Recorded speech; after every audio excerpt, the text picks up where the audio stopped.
OCO God.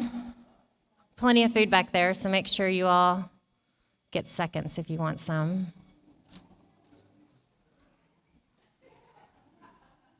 All right, we're going to go ahead and get started. I'm excited to introduce this month's Lunch and Learn presenter. I met Tom Wing back when I was in college, and he's the reason why I stand here and do this today. It really is an honor to be able to have him with us here today because I was a park ranger. Well, he's the reason I became a park ranger to begin with. So I was just a student over at University of Arkansas, Fort Smith, and I think I took you for one of my Arkansas history classes. And so once he realized my history, and I was Cherokee, and I was going for a history degree at that point, but I never really thought about working for the Park Service or doing anything related to tourism or getting out and really working for my tribe and doing history like this. So I'm forever, indebted to Tom for everything that, he instilled in me. And again, it really changed the trajectory of what I was going to do with my life. So I want to thank him for that. Tom Wing has a combined 23 years as an adjunct and full-time faculty member at University of Arkansas, Fort Smith. He also spent 10 years as a secondary social studies teacher, as well as 8 years as a park ranger and historian for the National Park Service.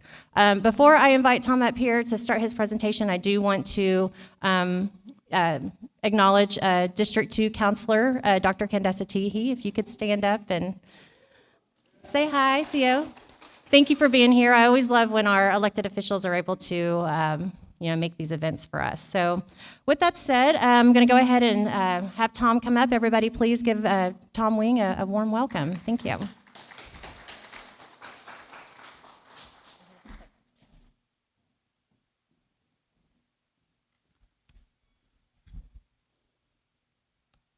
OCO and WADO for the opportunity to talk to you today. I learned those words from Tommy Wildcat, who I was hoping would be here, but he must be running late, or he probably got reassigned because that is one busy guy. Do what? There you go. There you go. It is truly an honor for me to speak to you today. Before I get into my program, I want to mention a couple of things here. To be here in the capital of the Cherokee Nation and speaking about some of the history of the Cherokee Nation is a really special moment for me. I grew up in Fort Smith, Arkansas, and everyone knows, I'm sure, where that is. I grew up water skiing on Lake Tenkiller, and my family camped a lot over there, so I've spent a lot of time throughout my early years in the Cherokee Nation. And as an undergraduate student at the University of Arkansas, I took an honors course on the Cherokee Nation, and we covered, that course covered everything that was known at that time. That's back in the 80s, and there's a whole lot more known today, but it covered everything that's known about the Cherokee Nation from the earliest beginnings all the way through the Trail of Tears and the journey out here to the west. The last class period, the last class meeting culminated with a visit to the chief's office, and I was in Wilma Mankiller's office and got to meet her. I can't hardly describe that, but I didn't know at that time that I would eventually work for the National Park Service later and be talking about the history of the Cherokee people. So the panel included artworks by Dorothy Sullivan. This was all selected and approved through consultation with the Cherokee Nation. At that time, the people I talked to, some of you might know Mary Tidwell, who used to work for Cherokee Nation. She's retired now. She lives in Stillwell, and she was wanting to come today, but she couldn't make it. Her health is not so good. And Jack Baker was the other person I worked with directly on this. And then they got me into to the chief's office, so I spent quite a bit of time talking to Chief Smith about this panel, and so that was what was going on then. And the wording and the graphics and illustrations there were very important to trying to tell the story, especially for National Park Service visitors who might not know much about Cherokee history. So if we go back, I took a college class. I spent time as a young boy, skiing and water skiing here and doing recreation things on your land. And and then to work for the National Park Service, and then to come all the way back here today and to stand in front of you and talk about some connections to the Cherokee Nation through some work I've been able to do is just really a full circle moment for me. So I just wanted to mention that to you because it's been a very, very special time for me in my career. The main topic that we'll cover today, I jumped ahead. Well, the main topic is a historic house in Van Buren, Arkansas. And it went back for me. And it was acquired from the owners of the house. So 5 generations of this family lived in this house until 2004. In 2004, we signed an agreement with them, and then we had to get grant money to purchase the house. So the University of Arkansas Fort Smith purchased the real estate, the house and 36 acres of the original 600-acre estate. And Historic Arkansas Museum in Little Rock, which is part of Arkansas Department of Heritage, purchased the collection. We had a house full of original furnishings. Catherine actually took classes in that house because we used it as a classroom facility, and then we converted it and renovated it and turned it into a classroom later too. All this was funded by a grant system in Arkansas that we're very fortunate to have called the Arkansas Natural and Cultural Resource Council. When it was all finished, we got $5.3 million from the state of Arkansas to totally restore a house that was built in 1838, to turn it into a classroom facility and a museum to tell these stories. So it's great when you've got grant funding and you can do that. Some historic houses are saved other ways and by a lot of hard work. But sometimes those grant council members were kind of hard on me too. So anyway, Van Buren A&P Commission, Advertising and Promotion, is who brought everybody to the table. The other thing I'll mention here is that University of Arkansas is a state agency in Arkansas, and the Historic Arkansas Museum is in Department of Heritage, which is a different state agency. And if any of you have experience working on the state level, when you get 2 state agencies to work nicely together, you've really done something probably, So I've been told that was the greatest miracle of all. Not the money. This is John Drennen, and the Drennen name is familiar and part of your history. I wish it was for a different reason than what it is, but we're going to talk about Mr. Drennen because that's Mr. Drennen's house. That's the focal point of the talk today. This is a locket photo. This picture of him is about that big. We found it in a jewelry box in the house. Okay. So we have photographs of him. This is probably 1850, 1851. And usually when you talk about someone today, you talk about their resume, you talk about what they've done or what they did with their life. Mr. Drennen was born in Elizabeth, Pennsylvania. That's a suburb of Pittsburgh today. He left there and ended up in Tennessee. He was the 2nd son and the 7th child in his family, so he wasn't going to inherit anything from his father. His father was an immigrant from Ireland who fought in the American Revolution, so they have quite a history there. But he heads to Tennessee and then eventually gets married while he's there in Nashville, and then comes to Arkansas before Arkansas was a state in the early 1830s. He becomes a trustee of the state banking system called the Real Estate Bank. He's involved in the Constitutional Convention that brought Arkansas into the Union in 1836. He was a founding stockholder of the railroad that runs between Little Rock and Fort Smith still today. It's Union Pacific tracks today, but they built those tracks. They started work on that when he was still alive, so those tracks are still in existence today, just a different company. In 1849, after Zachary Taylor was elected president, because Drennen was a Whig, and I teach the Age of Jackson. Well, I don't like to call it the Age of Jackson for obvious reasons, but I teach that time period, and Drennen was a Whig, so he was not a Jackson man in his politics, but he was chosen to be Choctaw agent, and he served for a short period of time as the agent to the Choctaw Nation, and then the superintendent for the region, who was the boss of the agents, so to speak, that was vacant, and he got appointed to the superintendent of the region, superintendent of Indian Affairs for the area, and that meant all the agents answered to him, and they added also authority. So that was the 5 tribes, and also the Quapaw, Caddo, and Osage nations. He had authority over as far as their agents were concerned. So he was a fairly powerful bureaucrat, if you want to look at it that way. And then, of course, in 1851 and 52, he conducts the Drennen Roll. And the Drennen Roll is going to finally, after all the court cases and everything that the Cherokees experienced after the treaty, 1846, which was back to the Treaty of New Echota, finally paid out those people. I think, and I wrote this down, I got to get my figures here. It was almost 14,000 people that were eligible for the payment. The total money outlaid by the federal government was $1.29 million, and that meant each person got $92.83. Not much for all the loss and tragedy that's there. I also did a little math on that. I'm not a real good math guy, but in today's money, that would be about $3,700 a person. So, it's nice that they got the payment finally, but it's insulting, of course, that it was that ridiculous amount of money. So that's Drennen's kind of resume and why he's significant. The Drennen-Scott House that I'm going to talk about, here in the program and make some connections. It is nationally significant on the National Register of Historic Places, so it could actually become a national park site if it ever went through the process and the politicians wanted to do that. I doubt that that'll ever happen, but it has that level of importance, and that level of importance is because of Drennen's work with the Cherokee Nation. So that's been a part of his story that I've known from the very beginning and been able to talk to, and it was really cool to have Catherine in there in that house and talk. We've talked about John Drennen for years and years. By the way, I'm so proud of her. Yeah. Yes. One of my favorite students, bar none, right there for sure. So here's John. I've shown you a photograph of him, and now I'm showing you a portrait. Does that tell you anything?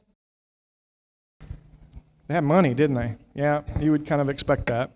This is his first wife, Emily, and his second wife, Catherine. He was married twice. Emily was married to him, like I said, in Nashville, and they had 3 daughters together. But Emily was previously married, and she was a widow from her first marriage when she married John, and she had a son from that marriage. We'll talk about him in a little while. You're going to be interested in a little of his history. Emily dies in 1844, and about 3.5 years later, John marries Catherine. Both Emily and Catherine were from Virginia. John was from Pennsylvania, so none of these people are from Arkansas yet because everybody had moved in there from someplace else. The portraits are important because the portrait of John and Emily, I know we have some folks interested in art in the room, are attributed to George Catlin. And most of you know that Catlin went up to Arkansas to Fort Gibson, probably stopped over in Van Buren, and probably spent a few nights at the Drennen House and painted the owner and his wife while he was there, probably to work out his room and board. That's kind of how artists did things like that. So those are Catlin's. I'll back up so you can see them again. The portrait of John and the portrait of Emily are attributed. They're not signed, but they're attributed to Catlin according to the art historians in Arkansas. And then there we go. He painted Mad Buffalo, which is the Osage war chief who attacked Fort Smith in 1821. So there's that also. Just one of his works. But I wanted to stop with Emily for a minute and talk about her because Emily's maiden name was Diedrich, and she married a man named Stewart, and that was her husband who died, made her a widow, and then she married John Drennen. But doing research, and just this past year, I was able to finally confirm that she is the great aunt of George Merle, right? So y'all know who George Merle is, right? Oops, I went too fast. So the Merle home here in Tahlequah, built by George Merle, there's George. John Drennen's first wife is his great aunt, so they have connections back in Virginia. And George was married to 2 sisters, not at the same time, but his first wife was Minerva Ross, and after she passed away, he remarried and married her sister, another niece of John Ross. And there you go. So we have connections to the Merle home right here in Tahlequah, and I'm going to show you some correspondence we found fairly recently that kind of makes this kind of amazing. But I'll come back to that. So John Drennen's he had a lawyer. John was a Mason. The Mason organization was very powerful and very influential in those days. So I think most people that study history know that. He was actually he had a lawyer because he did a lot of legal work. He bought a lot of land. He had to have deeds and legal work done for him. He also got dragged into court a number of times for issues with the banking position that he had. And it turns out his lawyer was Albert Pike. So this is Albert Pike over here on the left, and he's really famous in Arkansas, but he spent quite a bit of time in Indian Territory too. He was the Confederate representative to the Indian nations at the beginning of the Civil War, and he courted and recruited and tried to get that. And of course, you know the Civil War history. I think as well as anyone. Every part of this nation was divided, and they always talk about it was a war that split families and friendships, and you know the Cherokee Nation split down the middle also. So you know it affected the tribes also. So that's important. This is John Roan over here on the right. He's another lawyer, and you know how lawyers are. They like to argue, right? And these guys got in a fight. They actually were captains and led Arkansas volunteers in Mexico during the Mexican War. And when they came back to Arkansas after the war, a newspaper reporter from the Arkansas Gazette newspaper, which is still in business today, asked Roan, you know, how did the Arkansas boys do down there in Mexico? And Roan and Pike, Roan is a Democrat, by the way. He's a Jackson man, and Pike, like Drennen, was a Whig. Well, they didn't like each other politically, and they were kind of in competition because they were lawyers. So Roan says Pike's men were kind of lazy and didn't do a very good job, and someone got thrown in jail, and they kind of embarrassed Arkansas while they were there. So Pike's reading the newspaper the next day, and he sees what Roan has said about him. So the next time he sees him on the street, which is that afternoon, he just walks up to him and slaps him on both sides of his face. What does that mean? That means it's on, right? Yeah, we're going to fight a duel now. Roan didn't hit him back. Roan just smiled and said, I accept, because he wanted to fight a duel with Pike. So these guys take their pistols, and they march down to the Arkansas River between Van Buren and Fort Smith, and they fight a duel. And they shot at each other 4 times and missed every time. Now, one of Roan's bullets clipped Pike's beard. You see, he's got a big long beard on there, and it clipped his beard. And Pike said after the 3rd shot, "I think the man's trying to kill me over there." Well, that's kind of what you're trying to do in a duel, I think. But anyway, after 4 shots, they finally decided that was enough, and they decided to quit behaving like children. And they put the guns down, and they went across the river to Fort Smith, and they had a big dinner. And Pike became a brigadier general during the Civil War, and he was probably one of the top 2 Masons in the whole country, and ended up in Washington, D.C. after the Civil War was over. And John Roan, who you guys have never heard of until today, he became governor of the state of Arkansas. So both of these guys' career would have been much shorter if they had better pistol skills. Yeah. Okay, so here's the Raven, right? Sam Houston.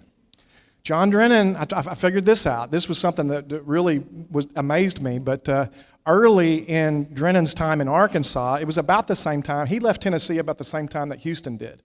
And I'm not here to tell you the whole Sam Houston story.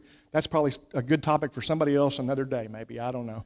But I will tell you this, that Houston and Drennen, because of the location in Van Buren and because of the Cherokee Nation and Indian Territory and because of Houston's time he spent here, made some business opportunities pop up. And these 2 guys, Drennen and Houston, get involved with a French fur trader from St. Louis that you guys know as Auguste Chouteau, right? And Chouteau had a French wife in St. Louis, and he had 7 Osage wives out here. Well, that speaks to his character a little bit probably, but it's about business as much as anything, because in the Osage Nation, if you married in to the tribe, you had rights to property, unlike other tribes, but the Osage did it that way. So he actually had a degree of ownership to some land, and he sold some land to these 2 white men from Tennessee and Pennsylvania, Drennen and Houston. But then the federal government decided to reappropriate that land and redistribute it, reallot it, and it was Osage land, but it was being turned over to the Cherokee. So Chouteau did not have deed to it. And he couldn't give it to these 2 guys. And they had paid their money, so they had to go after this Frenchman and get their money back.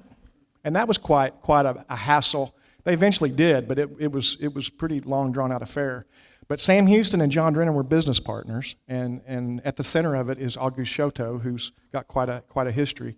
I actually stood at the grave of his stepfather just this past weekend over at Arkansas Post, Chouteau's, whose name is Pierre Leclede.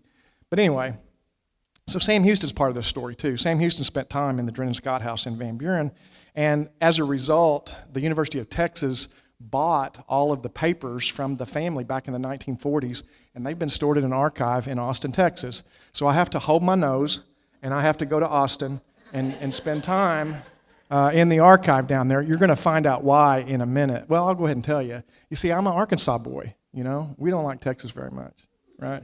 We used to play them in conference games back in the Southwest Conference days. But then I got my bachelor's at Arkansas, but I got my master's at the University of Oklahoma. So I have a lot of reasons to hate Texas, okay? So there you go. There you go. My wife went to that 4-year junior college in Stillwater, by the way.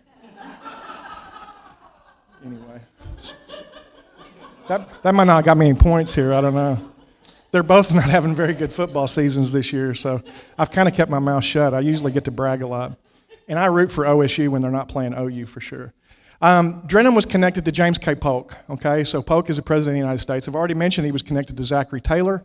So here he is being a friend of James K. Polk, a business partner. I found powers of attorney written to Drennen on properties that Polk owned. So they were buying land together. They were putting their money up for business opportunities and trying to make money. And he met Polk while he was in Tennessee also. So this guy's connected to 2 presidents of the United States and the President of the Texas Republic. So that gets us to John Ross. I mentioned the Drennen roll to you earlier, and I gave you those statistics. I found some letters about the Drennen roll and about the payment that Drennen was responsible for. It made me think about some things. As a historian, I'm always looking at, what can we learn from this and what can we find out?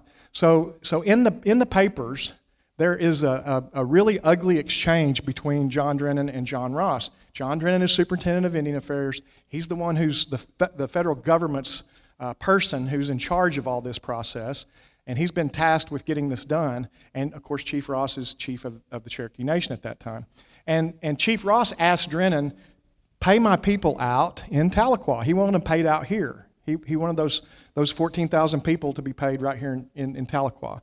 And Drennen said, nope. You're gonna have to come to Fort Gibson. You're gonna have to come, 25 miles down the road, and you're gonna have to be paid there. And Ross replies, why? Why are you making my people, inconveniencing them and making them go all the way to Fort Gibson? Some of them probably lived down that way, but it was still an inconvenience, and it made more sense to him for the capital to be the location. Drennen says, there's $1 million here, and I need the Army to protect it, and the Army's at Fort Gibson. Well, you can kind of say, well, that probably makes sense too. So they argue, but Ross didn't like that. So Ross went over Drennen's head. He actually traveled to Washington, D.C., and he presented his case in D.C. And the people in Indian Affairs said, hey, Drennen is the guy. He's the guy you have to deal with, and you have to do what he says.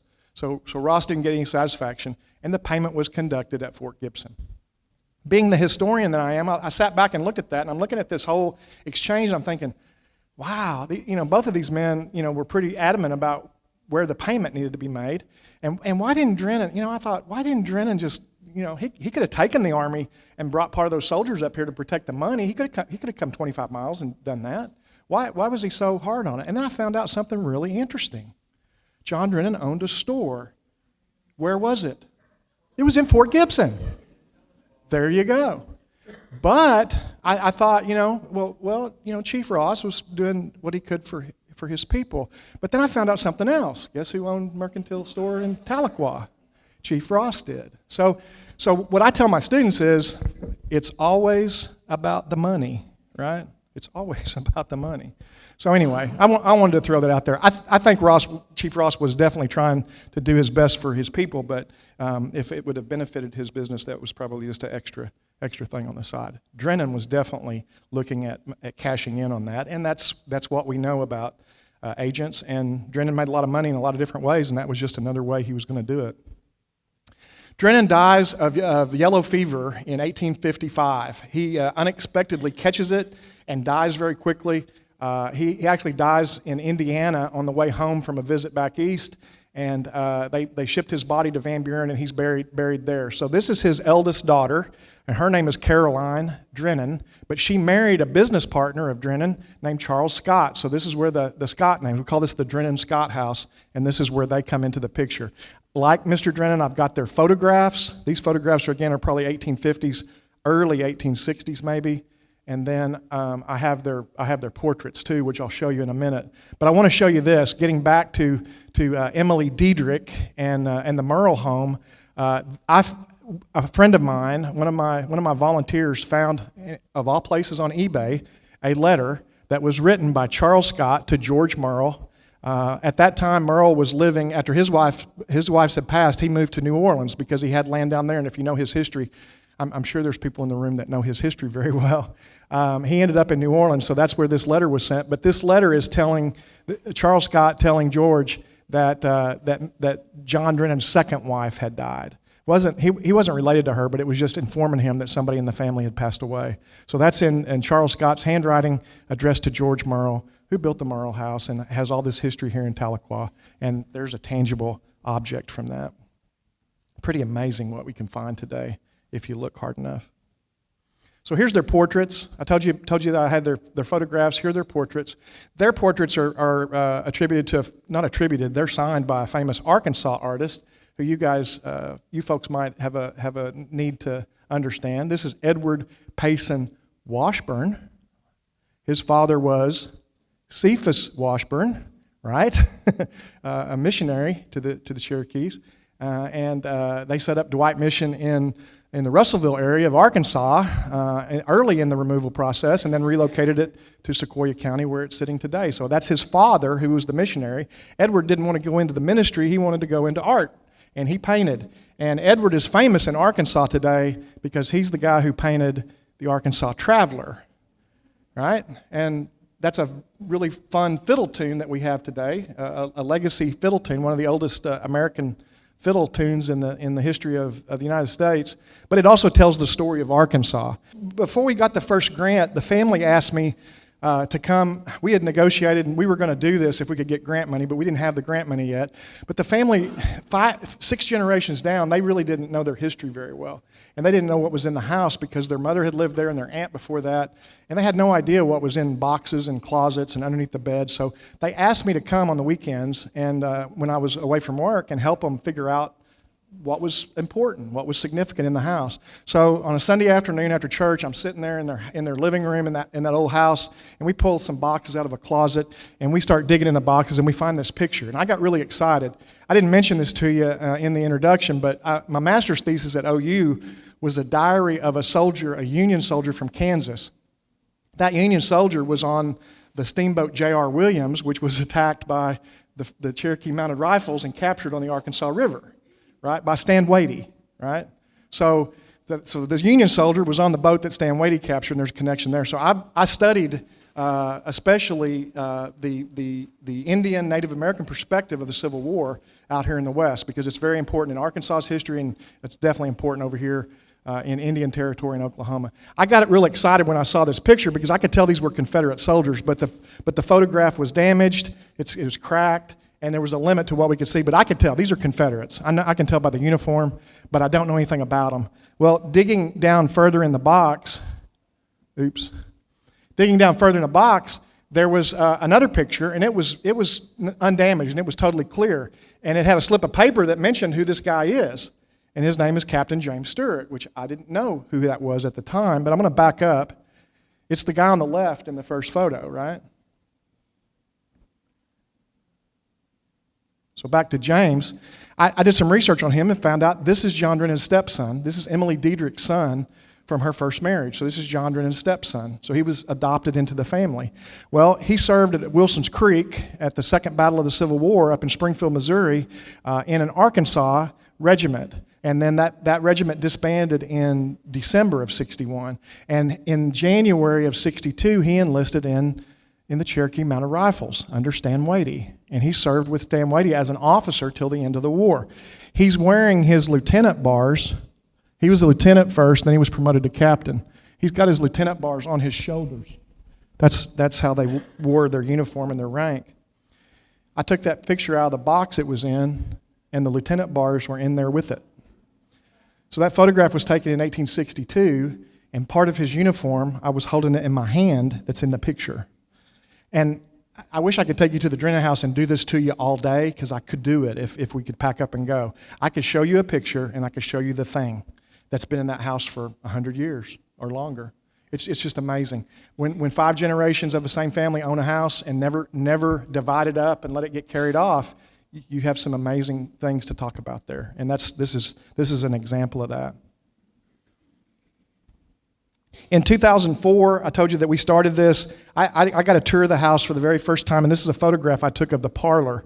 The piano in the corner is a Steinway. It dates to the 1870s.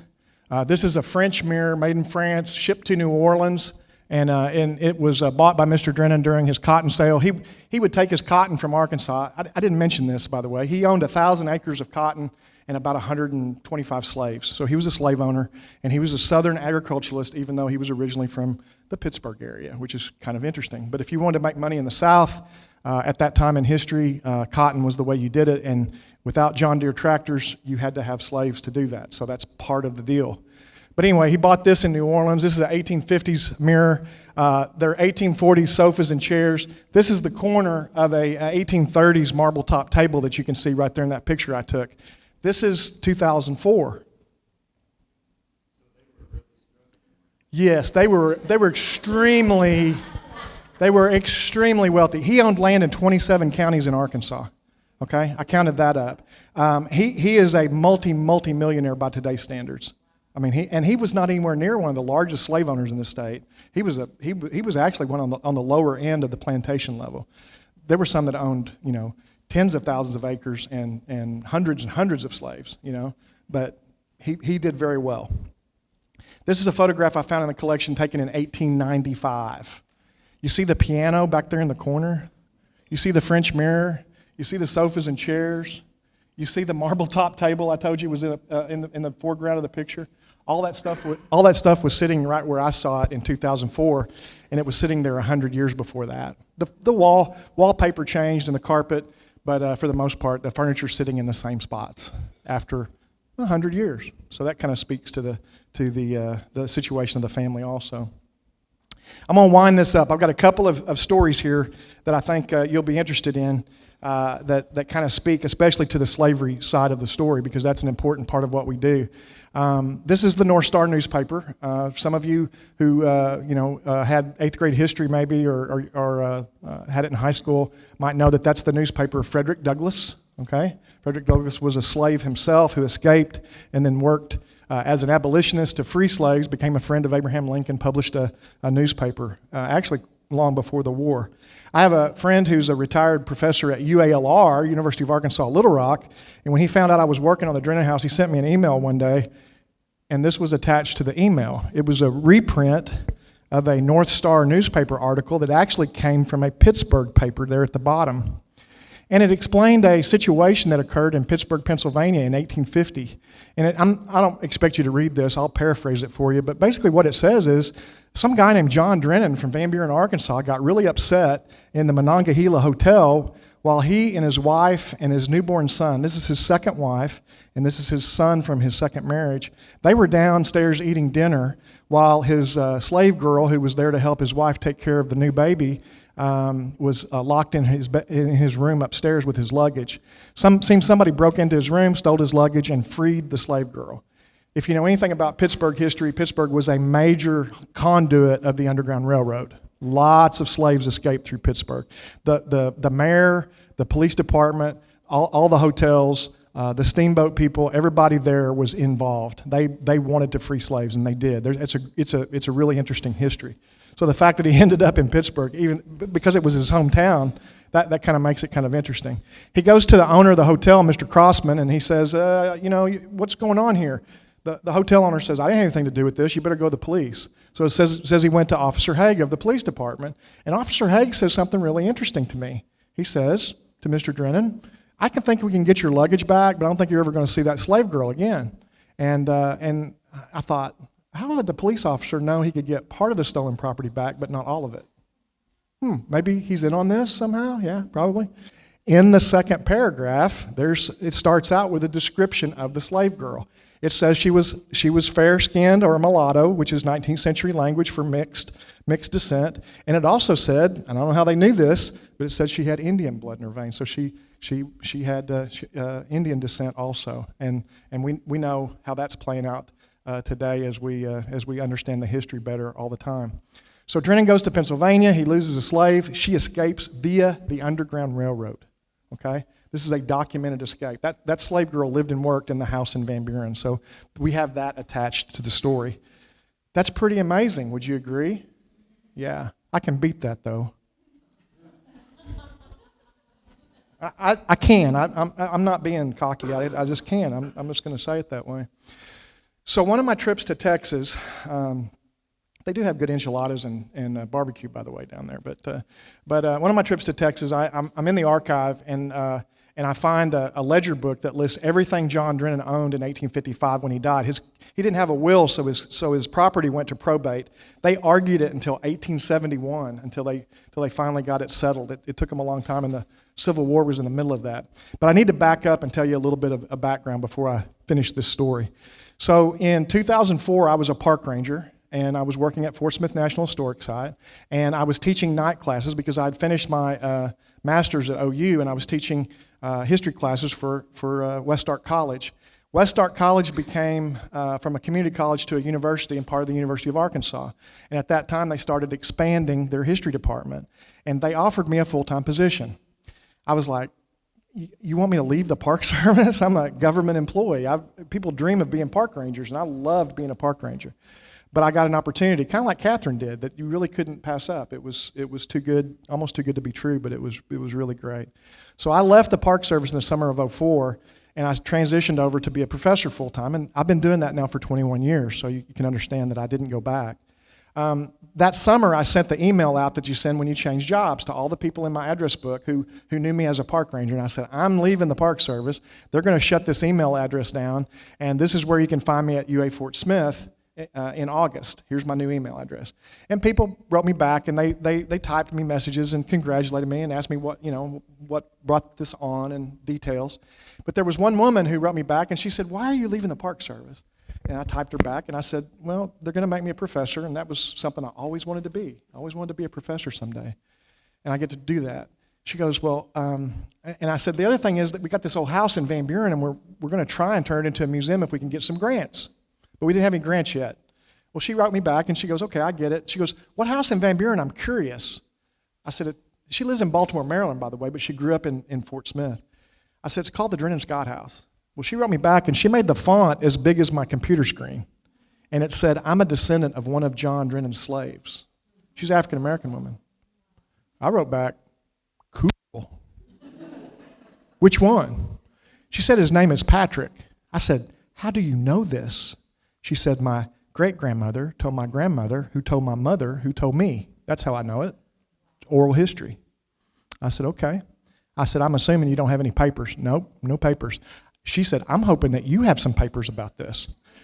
I said, I haven't seen any yet, but I'm getting ready to go to Texas, and I'm hoping to get a whole new picture of this based on the documents. And I had no idea what I was going to find down there. I get to Texas. I look at the probate records. The probate records list his slaves by name.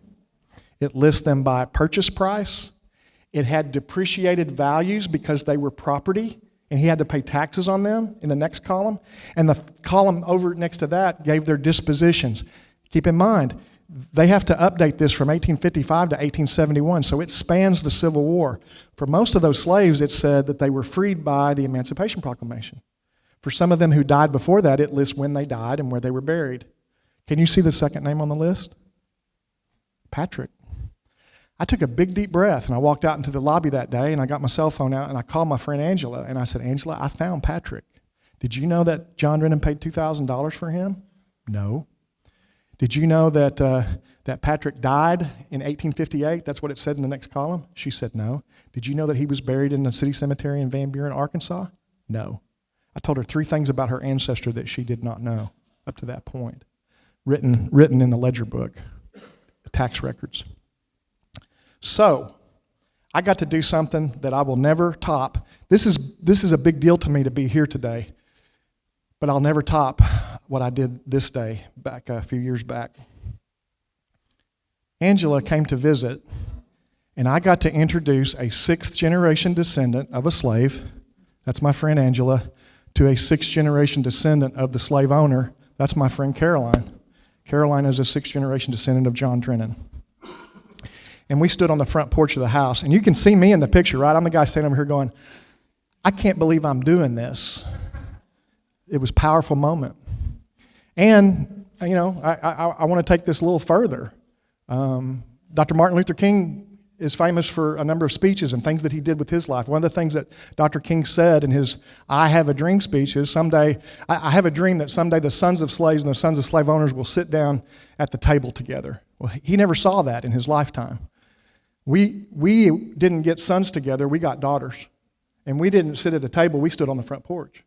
But we were able to do something that Dr. King dreamed about in his lifetime, and I think that's pretty awesome. So this is yeah.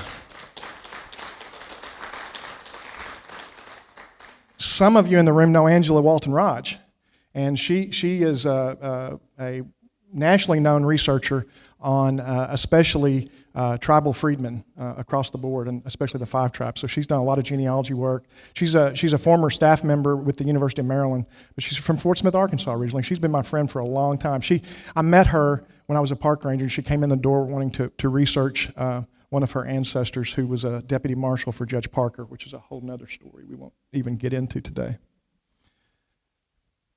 Angela came back to the grand opening when we cut the ribbon, so that's again, these are 6th-generation descendants. Angela had people who lived and worked at the house. This is a descendant of John Drennen, Caroline, and this is the mayor of Van Buren at our ribbon cutting back in 2011. There's the ribbon cutting. Angela's up on the front row with the family members because she's family, and that's part of her story too. And it's a privilege to know her as much as it is to know the family that built and lived in the house.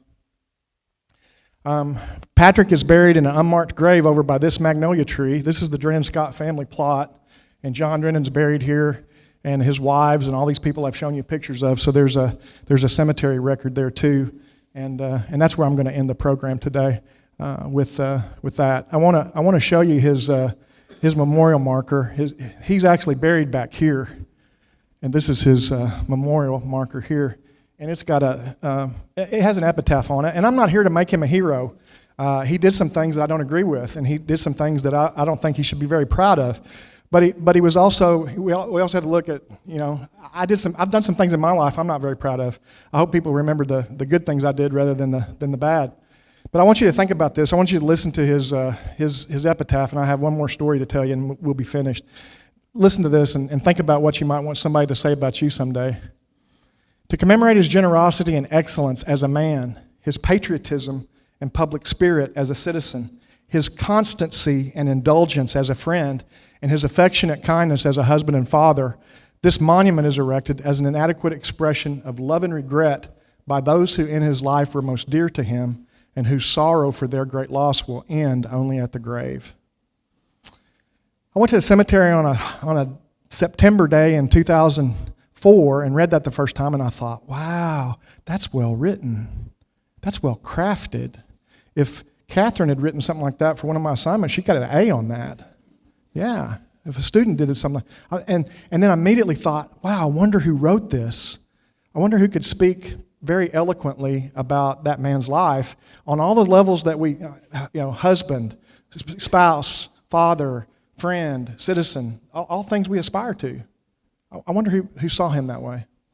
And then I got a phone call from my boss, and my wife sent me a text message of what to bring home from the grocery store. And one of my students texted me about their test grade, and I got busy, and I had to put it aside. And it was months later, going through papers and boxes and drawers in the house with the family on a Sunday afternoon, that we found a letter. And the letter's written in someone's handwriting that I've come to recognize very clearly today. The letter says, it's addressed to Caroline Scott, Mrs. Scott, and it was written 4 years after Drennen died in 1859. And you can't read it, and it's hard to see in the scan, but it basically says, Miss Scott, I'm really sorry that it's taken me so long to write your father's epitaph. Got it. Okay? I've been busy. I'm not really sure what to say. It's kind of awkward to write an epitaph for someone, especially if they're your friend. You don't know if the family's going to like it or not, so it's just kind of difficult. If you don't like these words, you can throw this away in the trash, and you won't bother me a bit. You can have somebody else do it. I won't be offended. I've just tried to write what I hope somebody might write about me someday. That's what he wrote. On the back of at the bottom of the letter, it says, I'm going to be in Van Buren soon. I hope to see you and Mr. Scott, and I'm your friend and obedient servant. That's Albert Pike's signature right there. So there's the lawyer and brigadier general and the guy who survived 4 bullets in the duel. He wrote the epitaph, and on the back of that letter, I don't have a scan of it, but on the back of that letter is the epitaph that I quoted for you that's engraved on the tombstone there. So, in summary, we have John Drennen, who built that house. He bought the land in 1836, built the house in 1838. It still stands today. It was passed down to his daughter and son-in-law in 1855 when he died. They gave it to their son, Philip, and his wife in 1890, who gave it to their daughter in 1930, who gave it to her niece, because Caroline Mary Scott never married and had children. She gave it to her niece, which is Mary Glenn Scott Bullock, in 1976. Her husband died in 1998, and Mary Glenn died in the summer of '04. And Mary Glenn's children, who were all middle-aged people at that time, the heirs, Caroline, Scott, and Drennen, that you'll see the names are kind of familiar, they inherited the house in 2004, and UA Fort Smith bought it officially in 2005, and there we are, okay?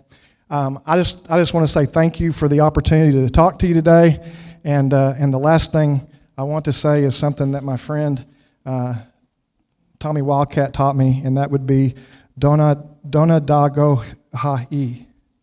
Dona Dago Ha'i. All right. I love that. I'll see you again sometime. Thank you.